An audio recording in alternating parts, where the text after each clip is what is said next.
Langston Hughes spread the news of a mother's blues. We believed it took a mother to nurture a son, a village to raise a child, a father for added guidance, protection, and smiles. All the while, Langston Hughes spread the news of a mother's blues. Because her life son ain't been no crystal stair. She's black. Or brown, with kinky hair coiled and tightly wrapped like perseverance's grip and choking out despair. My climb, my ascent on life's staircase, meant to inspire nerve and serve as fodder for your intended greatness. Through the darkness, and life for me ain't been no crystal stair, breaking generational curses with candid conversations. Yeah, talk is cheap and life is hard. But we kin folks, kin folks, kin folks, kin folks, kin folks, kin folks.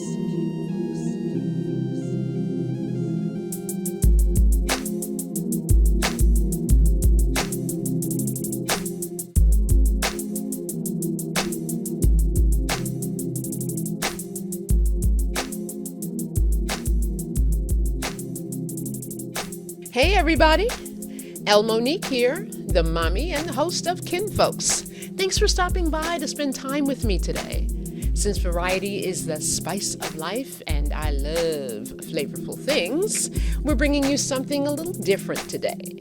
So, this edition of Kinfolks will be bringing you a little deeper into my world, starting with why this month is important to me. April shines a light on two awareness issues. April is National Youth HIV Awareness Month and National Poetry Month. Those of you who know me and know me personally know that I have a passion for spoken word. And so, considering that Kinfolks is produced in partnership with ViiV Healthcare's Mother to Son initiative, which is named after Langston Hughes's iconic Mother to Son poem, it seemed only fitting that we do something special in recognition of both Youth HIV Awareness and National Poetry Month. But who was Langston Hughes? Langston Hughes was a central figure in the Harlem Renaissance. That was a time during the 1920s and 30s where we saw a boom in creativity and recognition of black art and intellectual works.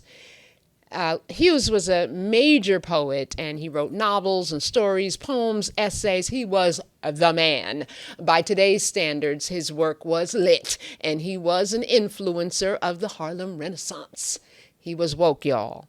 And so he honestly portrayed joys and hardships of working class black folks, avoiding sentimental, flowery topics and negative stereotypes. But just like back then, there were haters, and there are haters now, and everyone didn't like the fact or agree with the fact that Hughes wasn't underscoring black stereotypes. There were black intellectuals like W.E.B. Du Bois, or Du Bois, depending on how you pronounce it, who didn't they weren't feeling Hughes. They weren't feeling him at all.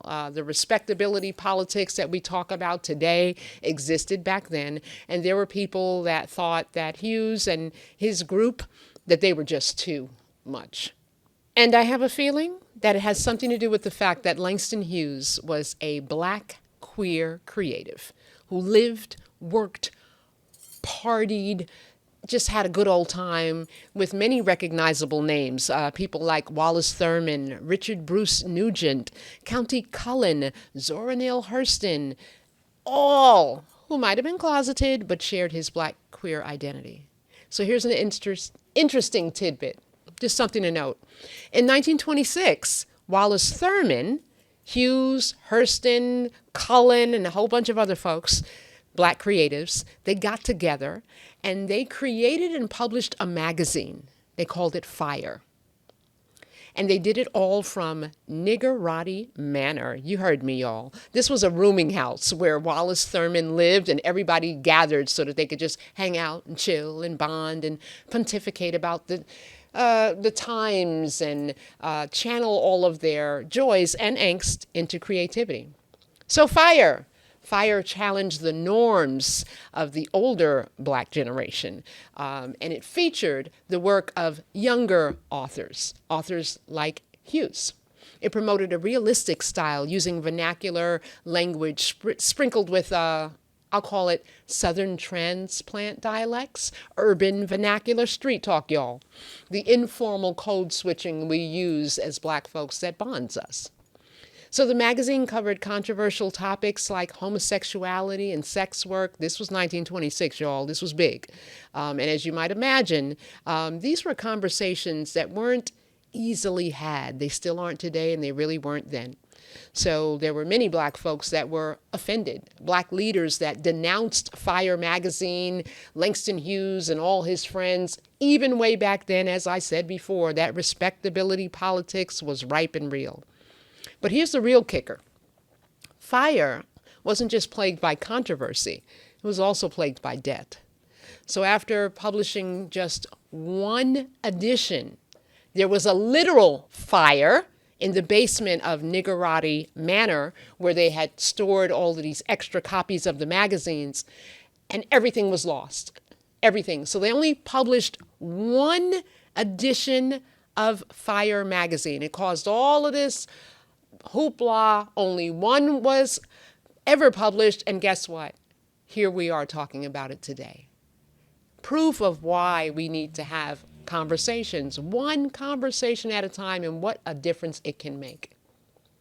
So that brings me to the poetry portion. It's not just about Fire magazine and Langston Hughes. It's about how we have these conversations, how we navigate them, and how we bring people together in conversation. And as an artist, I'm always looking for ways to utilize art to do that. And one of those ways for me is through spoken word open mics. So that's what I did, y'all. I've said it before and I'll say it again. I use poetry like you use oxygen. Literally, I can't breathe without it. I had my own open mic, lip service. Yay! Thank you to all my supporters out there. I did this monthly. It was Charlotte's only pure poetry open mic for the BIPOC LGBT creative. I did this for a couple of years, and it was going pretty strong. And then what happened? Boom! COVID-19. So the pandemic hit, and now I bring back lip service for special occasions like pride events and awareness days like we did on April 10th. And so today we're going to share with you a little bit of what that was like, what that lip service Kinfolks edition open mic experience was like. We had a couple of young folks. I mean, it was Youth HIV AIDS Awareness Day, so it made sense to have some young folks on the mic. And along with our two features, I hope you enjoyed this as much as I did doing it. Good evening, everyone. Thank you so much for being here this evening. I'm El Monique. Okay, it's in my notes. So welcome to Lip Service, the Kinfolks Mother to Son edition. I am a native New Yorker, but I've been here almost 2 decades now. And do you know the so-called Sin City I come from doesn't have the HIV rate that the Bible Belt I live in has. Okay, so you could just sit with that a little bit. So Kinfolks, through this partnership I have with ViiV Healthcare, the reason it's called Mother to Son, this is also National Poetry Month. Anybody know a poet who might have written a poem, Mother to Son? Anybody? Thank you, yes, Langston Hughes. Okay, so he wrote this poem, Mother to Son. ViiV named their initiative after that poem. And what I do on my podcast and what the point of the initiative is, when we as mothers talk to our children, they want us, sons, I'm talking to everybody, but we can change health outcomes. When we navigate challenging conversations, when we talk about the things that make us a little uncomfortable, and you don't wait till they're 40, okay? If they can talk and ask, they're old enough to receive. And you can do that in an age-appropriate way. But when we do that, we change health outcomes. When mothers talk to their children about their sexual health and wellness and other types of health and wellness, if you're black or brown, finish this. What goes on in this house stays in this house. It's killing us. Okay? We got to stop that. And it starts with us talking to each other. Okay? Talking to our children, talking to them about body autonomy, boys and girls. It's not just our girls we got to worry about somebody touching. I got 2 sons and I've been there. Y'all ready to get it started? Yeah. Okay. Our first poet is one of our youth poets. I just love just saying her name. Harmony. Yes.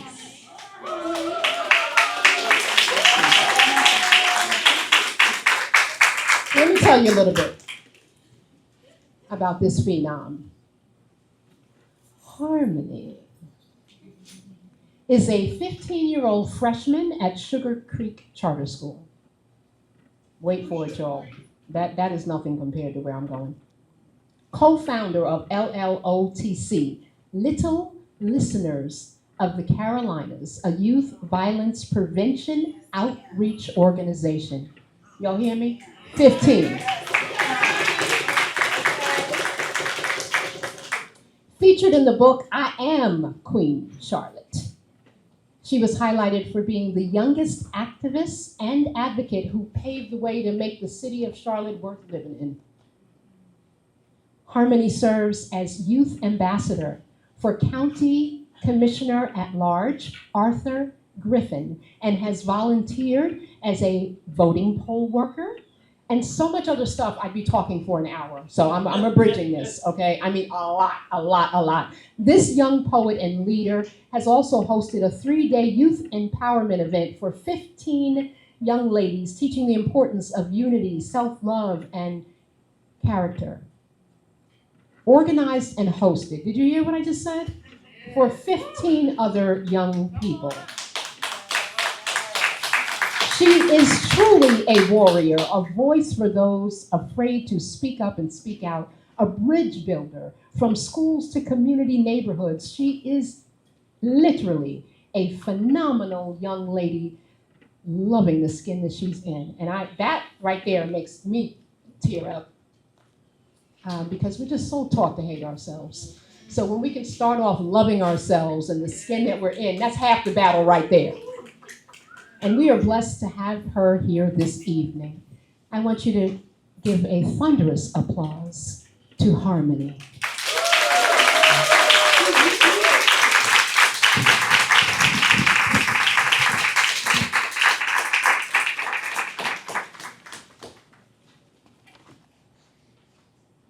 Okay, before I start, I'm going to ask all you to pull out your phones and go follow my Instagram and Facebook, LLOTC_24/7. That's how you do it. And marketer. Oh, yeah. You heard the marketing? That too. Yes. Can you say it one more time for us, slower people? LLOTC_24/7. Say it one more time for the old folks. LLOTC_24/7. Found you? Larry, Oscar, Tom, Pat. Oh, stop. You follow me.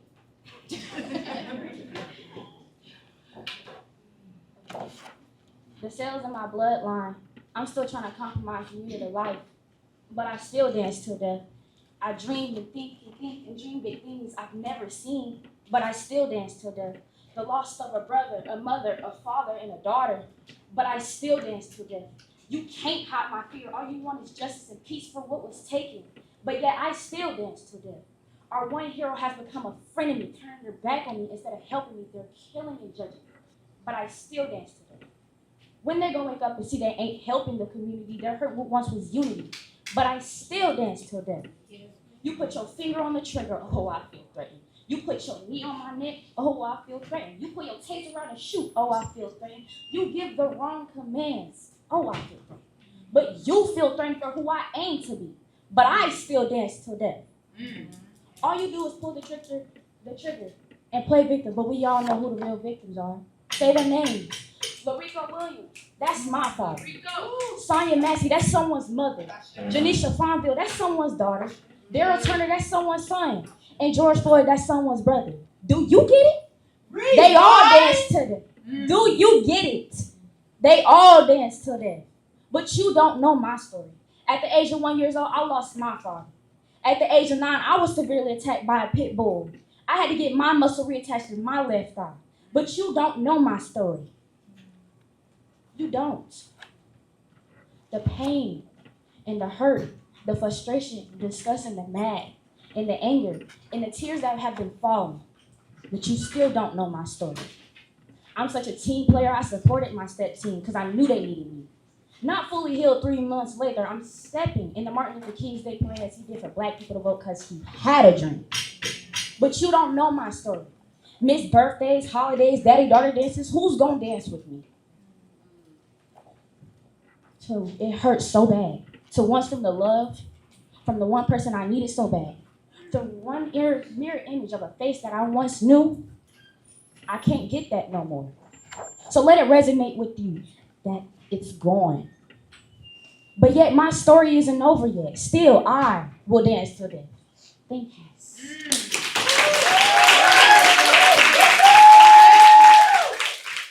Oh my goodness, did you hear that? That's what I'm talking about. This is why we need to have the conversations. And it's not always grown folks doing the talking. It is young people who we also need to listen to. Did you hear that, y'all? She ate that, left no crumbs. Yes, yes. Woo! This poem will only be 7 lines from beginning to completion. From Alpha to Omega, I am evolving and growing to love the ever-changing me.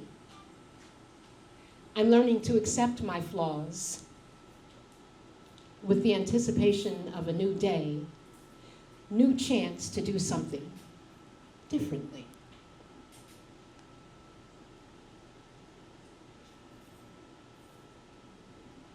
Okay, this one a little more grown up. Y'all ready? Oh, I probably won't go that far, but I do have them. This poem will only be 7 lines from beginning to completion, and it won't be about anything particularly deep. It will, however, flirt between erotica and pornography. It will try to be hot, wet, and passionate in subject. It will be about sex and go something like male, female, assigned at birth, check here. Yeah,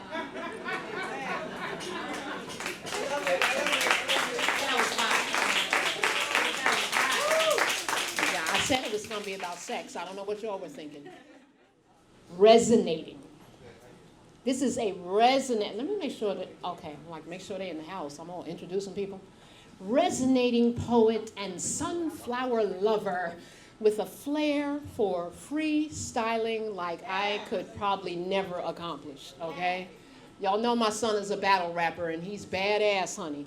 And he gets a lot of his gift from me, but the freestyling, no, not that part. And she can do that. Graceland.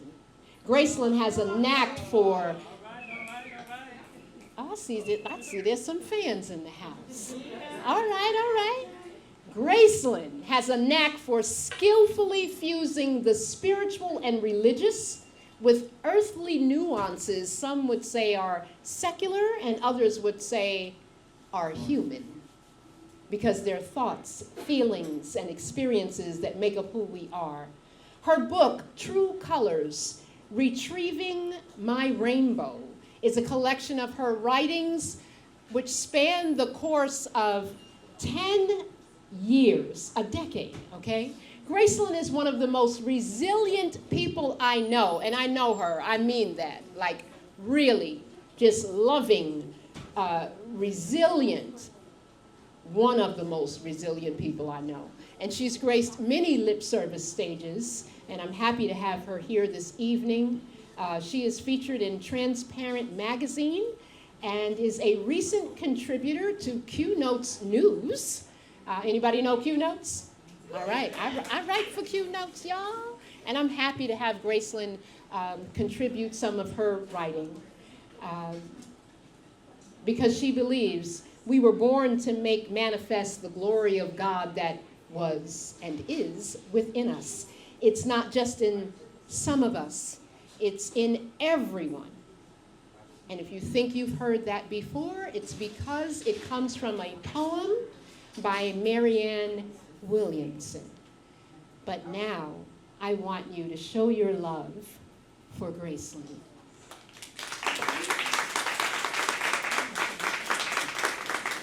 Stop walking. Clearly, they don't get how this works, because that did not sound like love. That sounded like pleasantries, but not love. You know, politeness, but not love. All right, so we're going to try it again. Show your love for Gracelyn! Yes! Ooh. Giving honor to that force that is love and life. I promised I would not make it churchy, but you know who you invited. I certainly do you? I have 2 words for you. 77. If you rode on it, if you drove on it, I came from South Carolina. Hallelujah. Hello. So can we take a collective breath, just one breath? Ready? 3, 2, 1, and...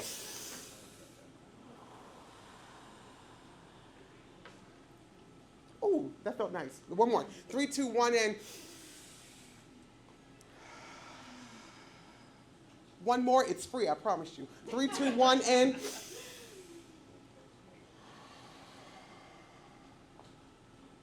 I make this place an altar.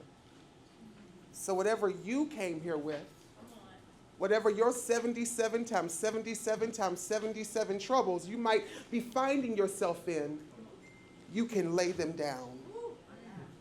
To the God of your understanding is now around, and you can hear under the sound of my voice. May we all rejoice in a new choice, because this is the time for us to be. So let the victory begin. Amen. So I'm going to do something I've not done in several years, and that's actually stand on stage and read a poem. So let's read. She talked about a book. This is called True Colors, Retrieving My Rainbow. It is available on Amazon. It is hard for me to share this book because I am a woman who has transitioned, and we don't like to dead name ourselves. But this book has every name I've ever been up until a point. So if you read it, you're going to see some names. And I was like, I do not want to pull this book out. But when I heard it, when I walked in, I was like, okay. And where's that young sister? Yes, honey. That young sister got me right together. Because I was in my clap your hands for her, honey. Yes. Yes, ma'am, in the front row. Yes. Got me right together. I was feeling some type of way because of 77. And when I tell you, I had to come, sit down, pray, and do what I needed to do. So let's do it. This one is called The Wait. Oh, Lord. I've gotten older since I've done this last. And my eyes have. Hold on. Really? We listen and we don't? That's a lie. Y'all know y'all be judging. I be too, honey. It's called The Waiting. Like a book on a shelf that's never been read, or a shovel in the desert stand waiting for a snowstorm. Like the Bible open to give the word you need, or ash bubbling up in a vessel that's been dorm. I wait. The tongues erupting at a Pentecostal tent meeting or a train pulling up to a stage ready to take the next riders. Like the moon rising through the dark to give light to the seeking, or the deadened tree ready to revenge on the coldest winters. I wait. Like New Orleans rebuilding after Katrina's tantrum, or hard-pressed workers praying for Friday night. Like the car. Like New Orleans rebuilding after Katrina's tantrum, or hard-pressed workers praying for Friday night. Like the car wanting to move on but stuck in tandem, or preacher praying for an answer unsure of the fight. I wait. Dear Lord, I ask for your omniscient way. If I can open my eyes, the pain is so great. Let the hope be greater. Let grief subside. Move beyond the scope of frustration. Let there be great surprise. When what I've been waiting for shows up, when I see my beloved, I wait. That's it.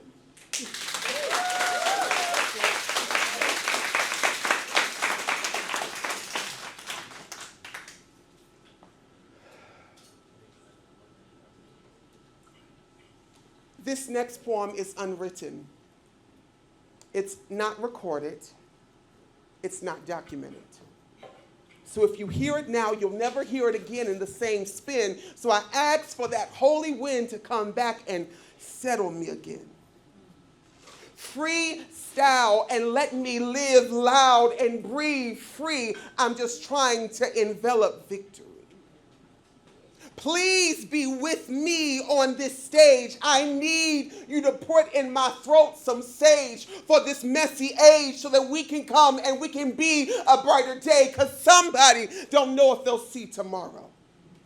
Somebody is so deep and swallowed up and swallow and hollow and sorrow, they don't know if they can get to the glorious bit of the glorious me. They don't know if they'll ever make it out of the cocoon you see. So I speak unto thee. In this moment we sing and we speak and we think, oh, let the hope that I'm giving out for you sink. Let it get deep down, tap down into the soil of your soul, so that where we get old and we grow old, that we can all the truth be told and the story that's yet unfold. May we know that we can always go for gold, and may we can know that we can always reach the 10. But even in the summer days, we know that even our best will win. So even if my best is 8.5, I'm going to get on 8.5, and I'm going to be 8.5, and I'm going to still breathe because God made me alive. In the midst of the chaos of our world, in the midst of the chaos of our union, I am reminded that there's something deep inside that continues to abide. That's why I walk with a different stride and I celebrate a different kind of pride, because there's something inside so strong. Oh, when the night is long, they can't make my song go. Even if I sing off key, they can never deadline me.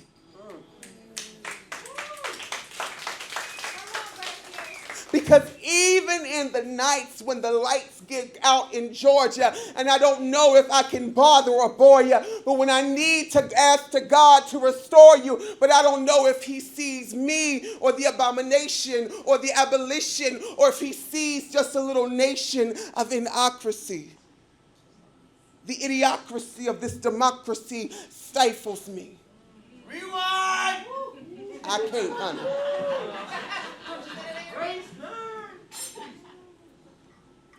All I know is that in this moment I come for gold, and I said it was an altar, so to my knees I fall, though I'm standing 6 feet tall. I never quite can blend in. That's why I don't care about wearing makeup, because if they can clock me, honey, makeup ain't gonna cover it.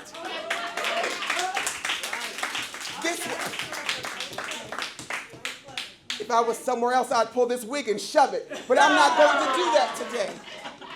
Because I know that even in the midst of the winterest winter, I still win anyway. Because even in the midst of the coldest of cold, and when all of my leaves have left and I'm scold and I'm at the end of my track and I'm never going to come back, I have to remember that there's a hope that springs, and even when it leaks, even when it cracks and it sticks, my cup is still made for me. So I'm still going to give God praise, you see, because even in the midst of the mystery of will I make it to heaven, honey, I don't know. I'm just trying to live down here below. I'm just trying to go pee and you trying to see my wee-wee or whatever I got, a wee-wee, a whack-whack, or what. I don't know. But as a matter of fact, I'm just trying to get to where I'm trying to be. I'm just trying to be grace, you see.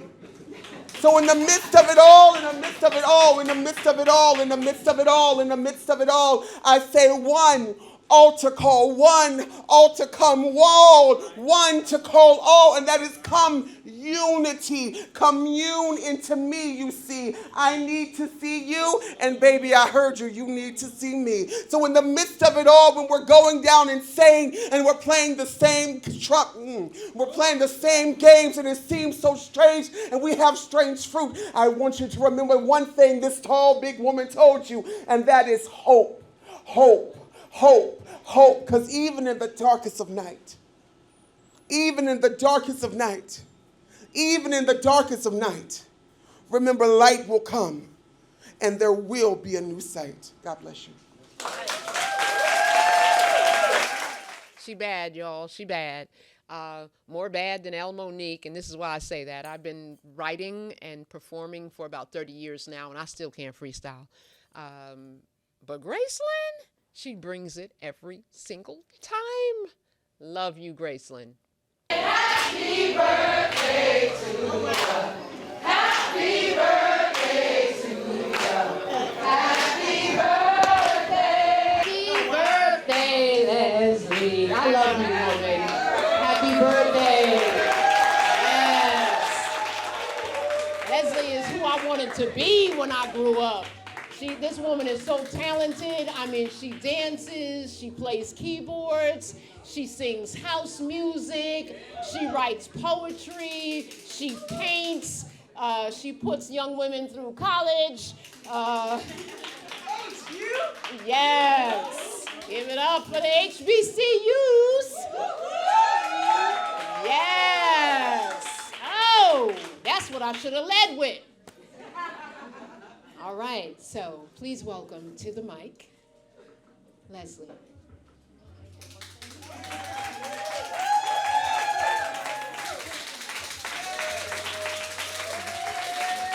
How y'all beautiful people doing? How y'all doing? So, any 50 plus club members in here? Y'all understand? Take these cute glasses off, but I gotta be able to see. Yeah, you do that. Okay, so yes. I am grateful to be alive. I'm grateful to be celebrating at officially 11:33 in the morning, my 56th birthday. I'm excited about that. Yeah, so I'm grateful to still be here, and so glad to share my gifts with you. I'm playing in the back with the paint. That's just what I do, but I'm going to come out of my poetry closet and read some erotica for you tonight. So if you agree, just say, I trust the poet. Do you trust the poet? I trust the poet. Do you trust the poet? I trust the poet. Do you trust the poet? I trust the poet. Okay. I'm going to read two pieces. Where the kids at? Go to bed. No. Where the kids at? Oh, they back there painting. I gave them some paint. Okay. I'm going to read two pieces that I created. And if the pieces resonate with you, I just want you to put your hand on your heart or wherever your hand will lead, wherever you want to put it, but mainly put it on your heart. Because I just want to, hey, my poetry does that sometimes. Not sometimes, all the time, but wherever you are led to put your hand there. But if you don't know where to put it and you're nervous, put it on your heart. Okay? All right. I'm going to read two pieces. Okay.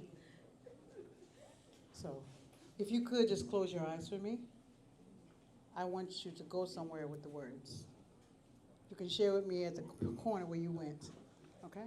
The first piece is called Science. She distributes care evenly, subtly stirring euphoria's ache with joy's prowess. The creaming strokes and buttered sweetness sends weighted moans to cosmic chorus. While the welcome agony, sated and poised, lashes ecstasy to form fantasy's freedom. Thus, I weep from the garden deep, my soft cavern committed to infinite condensation, rising with the rhythm of ballads offering waterfalls of bliss, and the music of vigorous motion melts meter until I finally ascend, arrive, agree, acknowledge, and my soul approves. What y'all think? Okay. One more piece. It's called Bruja. Bruja. You can look it up later. In the dark, amidst the air of longing, she preys upon my wishes and feasts upon my hunger. A most delectable lingering, prolonged bite. And I hiss, incensed in response, the creative creature writhing, cascading within. The walls, mist in motion, marching slowly to the urgent beat of please. And I drip slowly and thoughtfully upon your canvas, beautifully spread across the mating floor. Skin traveling and kisses to remember my way. Tears tell me that I belong here, that the worship is my calling, the interpretation is my birthright, the exegesis, your reward. The gospel is our home, and we inhabit one another. Your space, my forest, my space, your chimera, and I, the incantor, am extant each time you, the manser, fervently consumes me.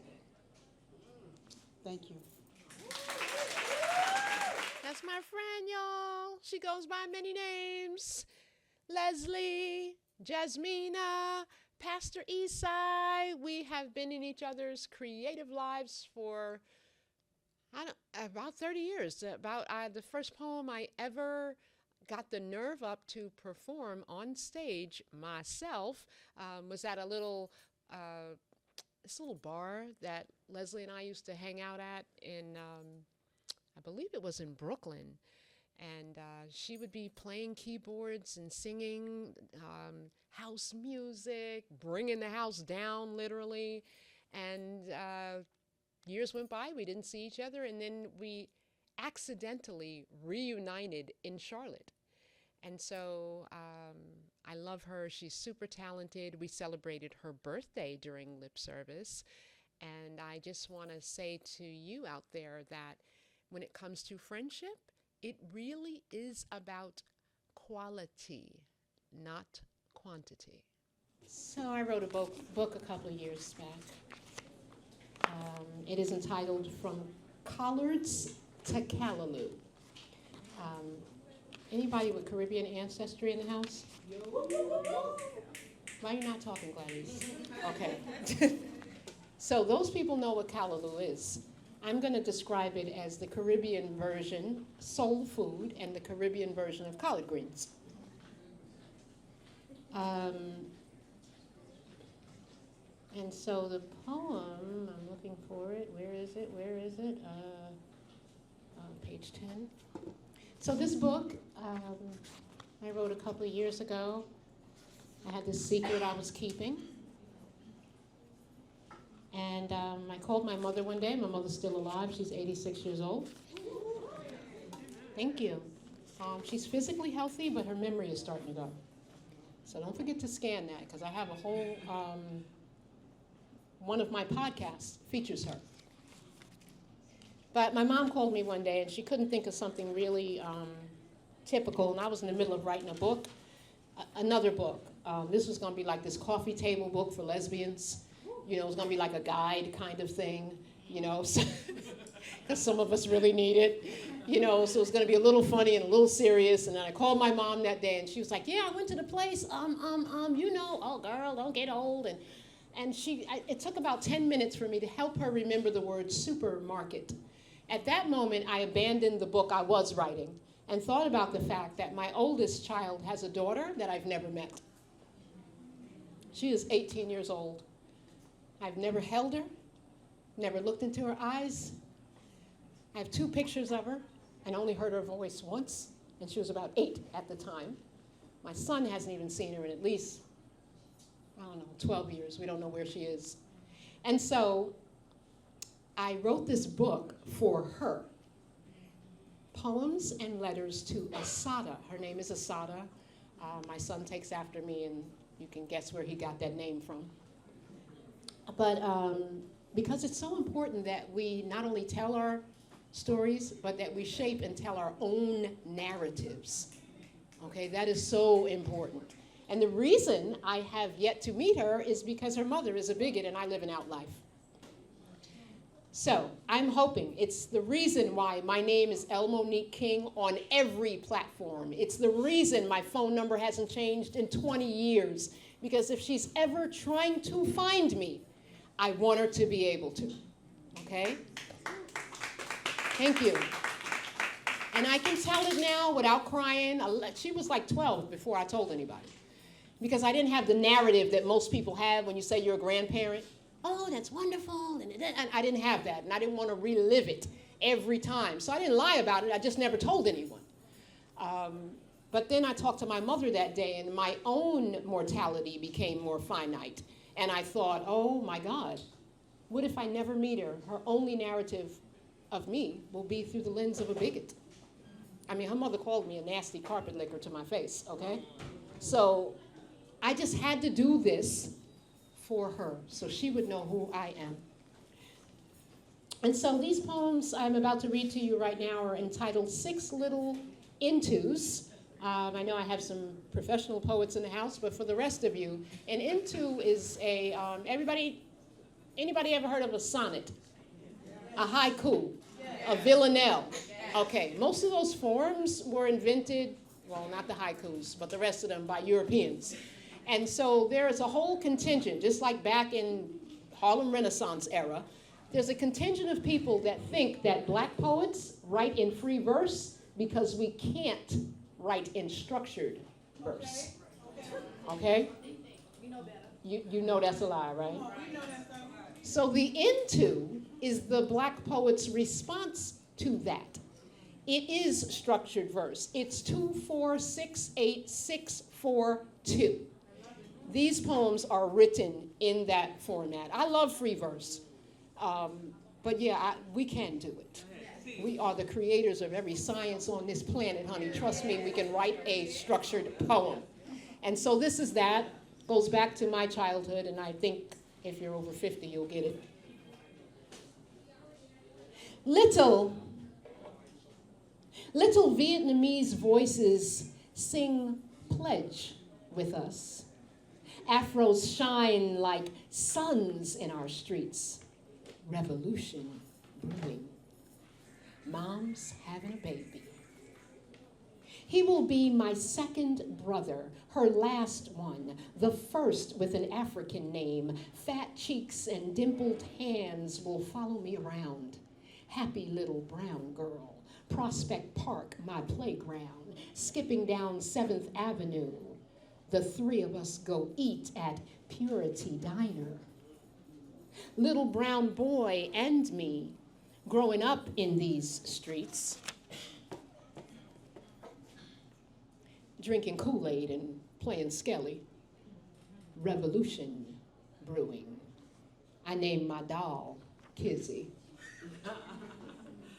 Because little people need to be able to see strength and power in faces that resemble their own, even if they're just dolls.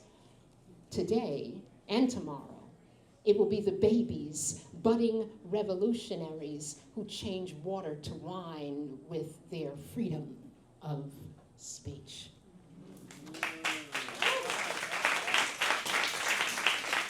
All right, so time to bring back some fire with Lakaya, yes! This poet, I get a little thrill out of embarrassing her. The first time I was like, oh, I just love how it sounds. I had all this Lakaya, you know, like this whole body thing I was doing, and I could see she was blushing. It was like a little much for her. So today I'm just like, Lakaya with the fire, Lakaya with the fire. No pronouns. There's a big old zero pronouns. But let me tell you a little bit about the spoken word consultant. Oh, I'd love that. I might have to borrow that. Love it. And CEO of Home Place, which is anchored in transformative healing justice. Home Place contributes educational and business consulting to cultivate sustainable socioeconomic conditions for burden-free access to intergenerational self-determinism. And this is why I don't drink when I host, okay? I was able to say all them words, okay? One drink all night, okay? That's why, okay? Because that was a mouthful, honey. I want you to give a thunderous applause to Lakaya.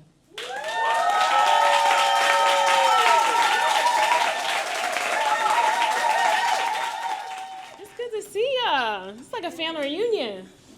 Let's give it up for El Monique for bringing us all together.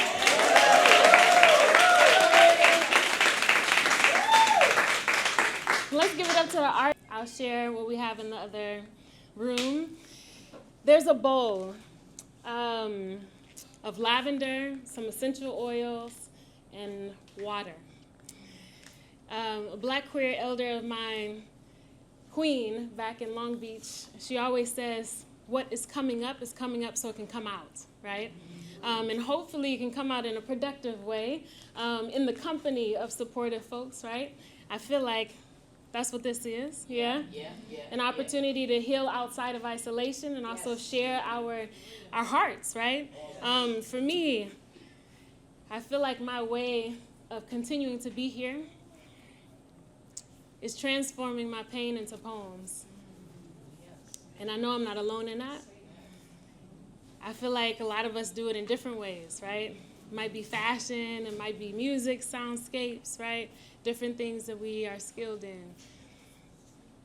But I want to invite you all to, there's some sage. Just take a little petal off and name the thing. You can say it out loud quietly and just put it in the water to honor that thing that you're letting go of, that you're releasing, right? It's no longer serving you, right?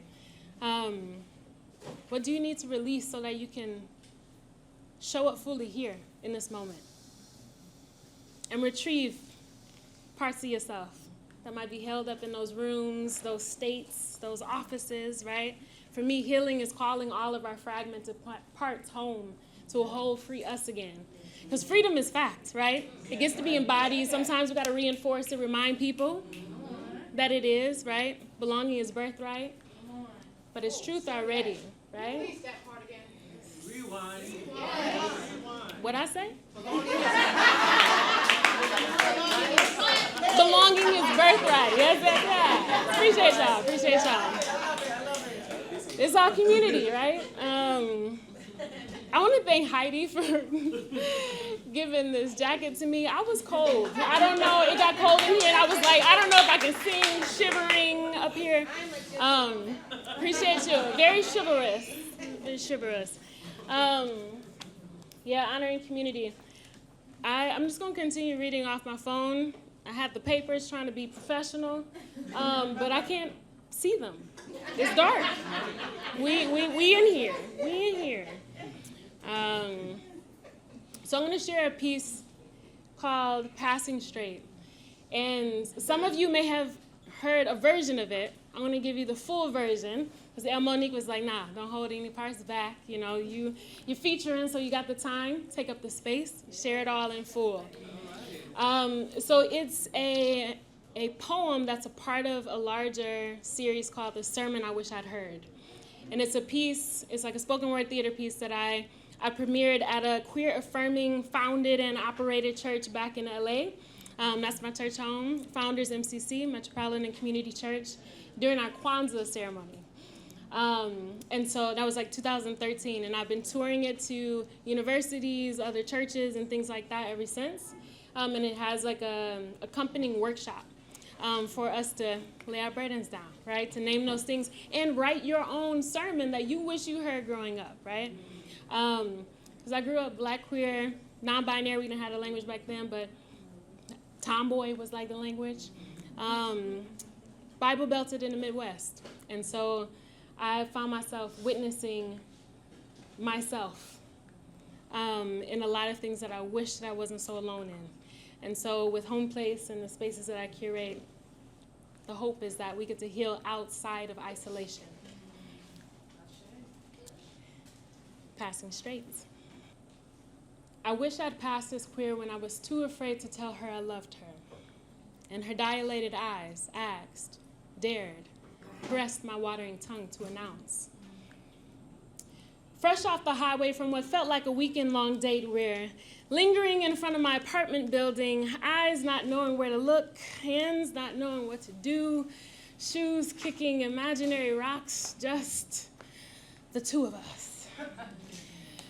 You and me searching for means anything to gain the courage to say, stay, come up, I like you, what's up? But too shy to admit my truth, so maybe just introduce your lips to mine so we can find our truth in the silence. But then again, I'll first need to peruse memory for resilience because I'm really not that audacious, clearly.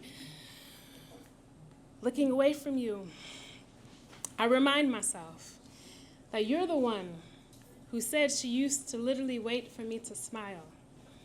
You're the one who hung around after class just to hug me. You're the one who searched for me for holidays on Facebook after meeting me for the first time, trying all types of spellings of my name. Lakaya.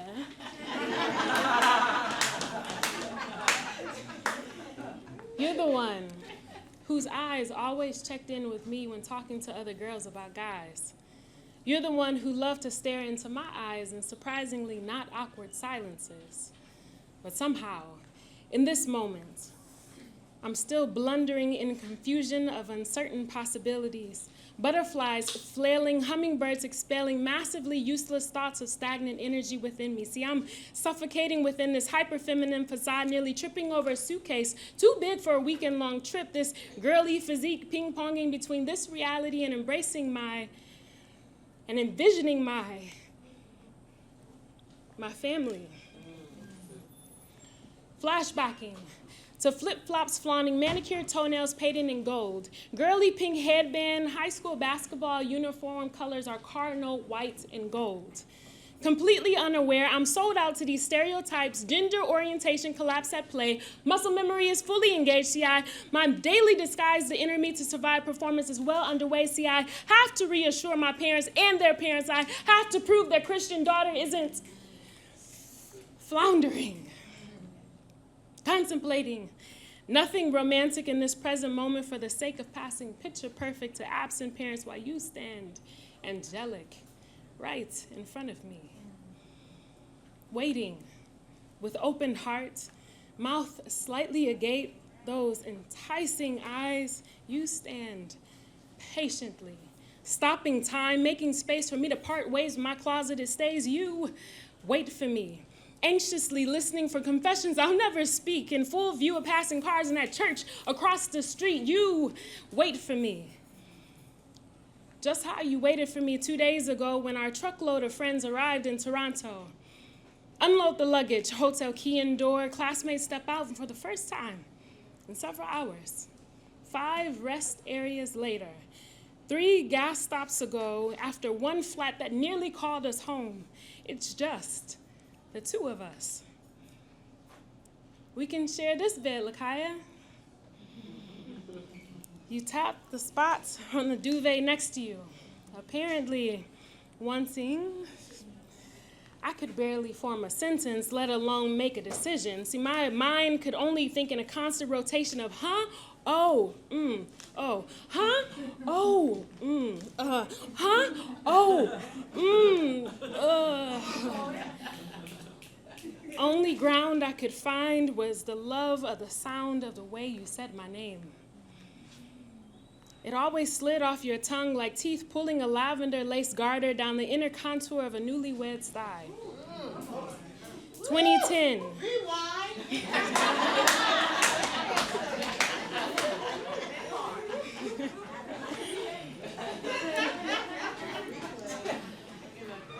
The only grounds I could find was the love for the sound of the way you said my name. It always slid off your tongue like teeth pulling a lavender lace garter down the inner contour of a newly wedded thigh. 2010, we can't even get married. Midwest public school education started kicking in with visceral sightings of Sunday school lessons every weekend. I am abomination, shouldn't exist. No, not like this. Can't have sex if you don't exist. I know she's still sitting there wanting you, Lakaya, but let's review the lesson because I know you don't want to burn in eternal damnation, but this feels like torment, inverted promise turned indoctrination, white-gloved, wrapped with infatuation. If this is what hell's like, I don't agree, Granny, I don't deserve it. Stop it, Lakaya. Let's review the lesson. God created Adam and Eve, not Adam and Steve or Ada and Eve, to go forth and multiply. Women have vaginas, men have penises. Husbands' penises go into wife vaginas. Babies come out of said vaginas, and we do it all again. Sex equals cis-het baby making. Completely interrupting my internalized sex ed sermon, you throw your arms around my neck, hugged, held, melted into me with warming sighs, leaving my body frigid and want sighs just shy of frustrated moans. I'm home in your arms with you in mine. I let go. Your brown eyes hang on to me, and I just stand. And you stand. Close. Like real close. Like almost too close.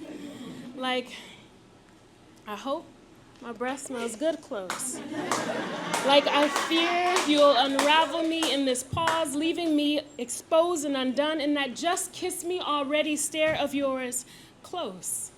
Not knowing what to do, floundering and confused, I recruit my arms and hands and chest to do what lips do in some other parallel universe where I'm not stuck in the cow manure of bad theology, preaching the false existence during my stifling rural past, passing to survive condemnation that will only exist inside my brainwashed mind, this butterfly-infested stomach beneath the fragmented, bleeding heart. I let go of you. Woman who used to sing love songs straight into queer into my mind and eyes and heart. You, who perhaps was just as closeted as I was. I wish I'd passed as queer when I was too afraid to tell you I loved you. And your dilated eyes asked, dared, caressed my watering tongue to announce.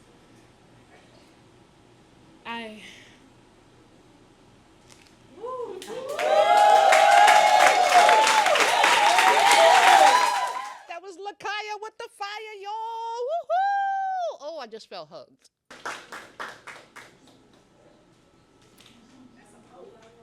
I'm deciding what to say. Okay, we're getting ready to open up the mic now, and I have nice size masturbation. That's what I was thinking of. Okay. There was, I don't know who said all day, but you know what? It's the safest sex you'll ever have. And yes, honey. All right? So while we talking, yeah. Okay, I'll just leave that there. Don't judge me, y'all. Kinfolks is an uncensored event, and every parent that was there with their young person understood that. The work was a little tamer than it can be at times, but you know, it's all about the safer sex for me. It's about having one conversation at a time and keeping us healthy in every way possible. And masturbation does that. I often feel like every time I'm in a space with El Monique, I can let my hair down and be myself. I work for the county, so I'm often having to be a stickler everywhere I go. So this piece is called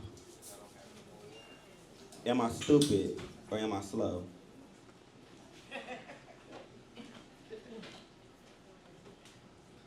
What am I doing? Spending time thinking about a situation that ain't thinking about me? Trying to conjure up a love that just doesn't exist. Well, at least not in his eyes.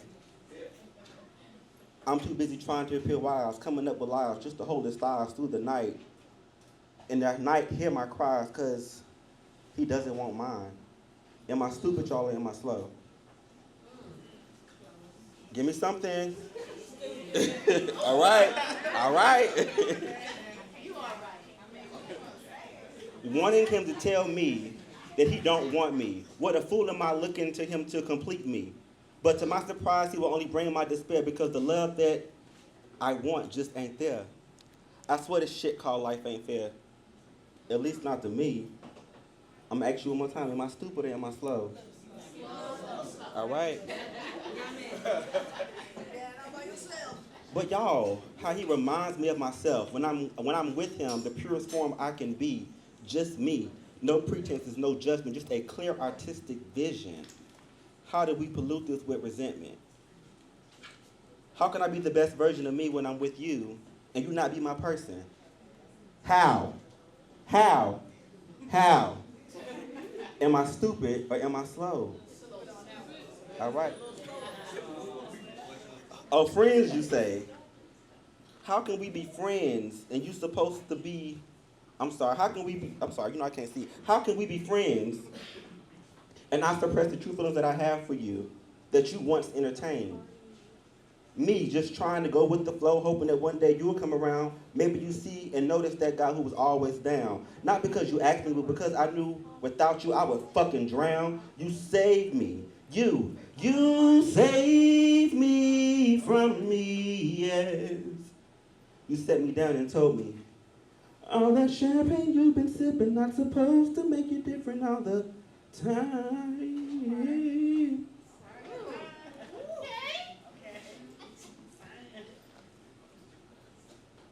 You helped me slay an inner beast.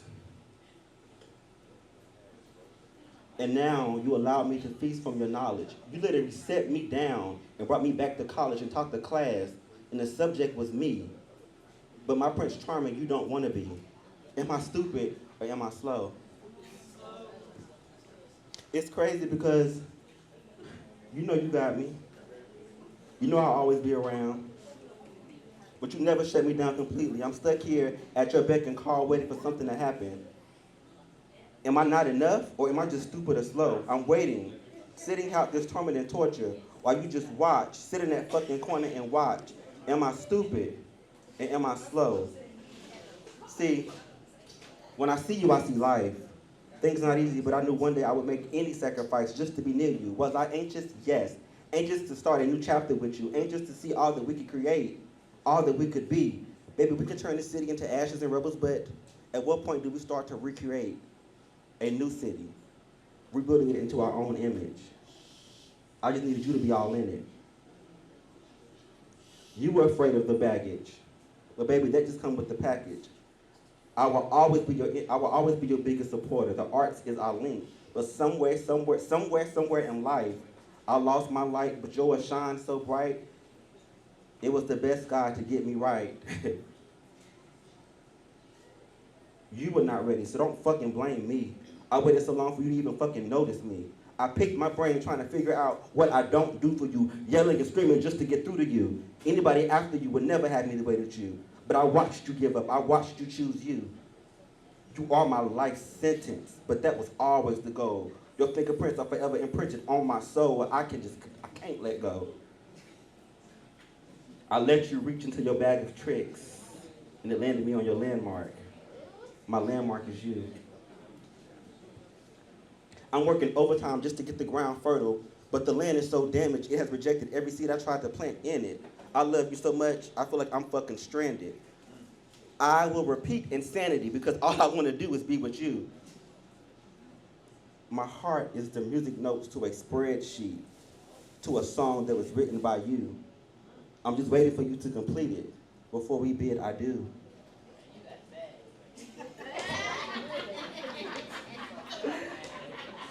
My heart is the vibrations from the speaker, giving my feet rhythm to move to a steady beat, feeding my soul, and I'm still so fucking hungry.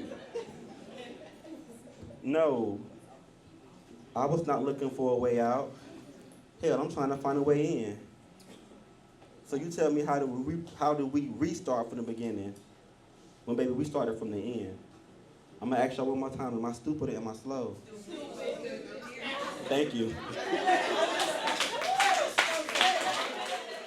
poem is called No Home for Us. I wrote this, it's by me. It's basically based on homelessness, like for people who need a place to stay and stuff like that. What do I see? What can I see? All I see is no home for that little girl. No home for that little dog. No home for that man you see. You don't see what happens to that man, dog, or girl. You don't see that man. You see that man, he walks up and down the freeway every day just to make a little shake of change. And even sometimes that poison that little girl's veins. Sometimes, so tell me, does this sound like a game? Well, let me tell you about that little girl's pain. She went through life thinking everything was a game, and now she's all drugged up. What a shame. Everybody thinks that it's a game until they have to pay the pain. And sometimes that's like a knife to their veins. Now can you hear that little girl cry in pain, suffering, and going insane? She wants to go back in time to stop her pain. Now she really wish life was a game so she can respawn and get one more shot at a good life. No home, no food. I guess that little girl just closed her eyes. And now she's living in the sky and happy. Now no more living in pain. Happy again, I guess.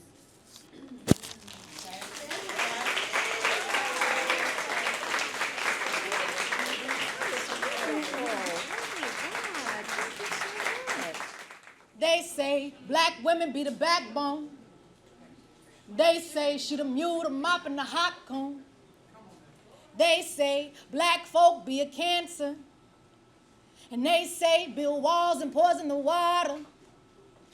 They say black women always mad. They say Tamika always mad. Well, she always talk about misogyny. She always gotta disagree. She too radical. She too angry. The bitch must not get no D. Oh, that's what they say. That's what they say. And they say there ain't no salvation here. They say there ain't no salvation here. But I said, people always ask me why I never write happy poems. Though I do not give an answer, a voice beats in the back of my head like a 90s track. It's hard to write happy poems when you ain't got nothing happy to write about. Today I sing a different tune. I speak up for every artist who rarely has responses to a question on repeat in open mic spaces. Today, I recite a happy poem. Become a happy poem, a piece where every element is just as intentional as its author, where I finally get to be the main character, dress myself in 6-inch stilettos with the word free across my chest. I create stories where black femmes get to name themselves. The plot takes place in my kitchen. Sunshine-colored walls, counters tall enough to stand on. Sister Noel be playing in the background, my shoulders sweeping the ceiling, each thigh clapping in isolation. I'm feeding my soul, giving myself and my community reminders of what testimony feels like. I feel my ancestors' spirit with each hip thrust, how they greet every corner of a room in rotation. Happiness is a song I cannot stop grooving to. A collective rhythm of tongues. This poem is an alternate world being spoken into fruition, a world where twerking is synonymous to liberation, where shame has no room to flow through. I worship this sacred dance. It took me through 2020, all masks and mayhem. Happiness is autonomy personified. It is the way teachers turn computer screens into classrooms. The way students bared burdens of isolation yet still found ways to mold scholarship out of sorrow. Every day I watch my world on fire yet choose to be the sun, y'all. Happiness doesn't always show up as laughter. Some days it is merely the art of surviving, and that too is enough. So let us be grateful for the moments we get to choose. Let us hold on to happiness like we do our babies after their first heartbreak. Like that bowl of potato salad by your favorite auntie at the cookout. Like Scorpios hold grudges.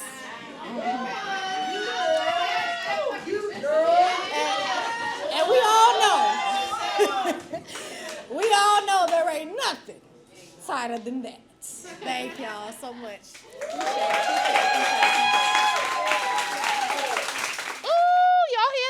They weren't ready, y'all. I don't know if you were ready, but they weren't ready at lip service. Oh my goodness. This is one of my 3 happy poems. It's really short. It's called I Fell in Love with a Girl. I fell in love today. She was being extra chatty today, and we grew together on a Monday night. She greeted me like a million years hadn't passed. She holds me close every second we're together. She cracked the weirdest joke in front of a stranger, and we both felt safe in each other's minds. She blushed and teased me over a cocktail. We just talked for an hour about how the world would be better as a huge farming simulator. I feel the thud of her boots against the ground, and I blush when I notice the curves of her back and shoulders. I touch her soft skin and melt in her eyes. Her hands are so sure. She's polite and says thank you. She let me down easy and whispered promises. She kissed me while I cried, and I fell in love. Thank you.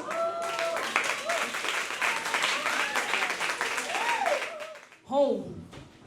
Home is where my peace lives. It patiently waits on me, and every night I know where it is. No need for check-ins or checkups. It knows I'm coming home, because it's got all my stuff. From tees to rugs, my shoulders shrug every time I'm asked to leave you. My stance has grew. Used to be outside for any little thing. Now when the doorbell rings, it stings. Because I be doing things. My home keeps my secrets. Glad the walls can't talk. It's the only thing strong enough to hold my thoughts. Its mirrors reflect beauty that can't be bought.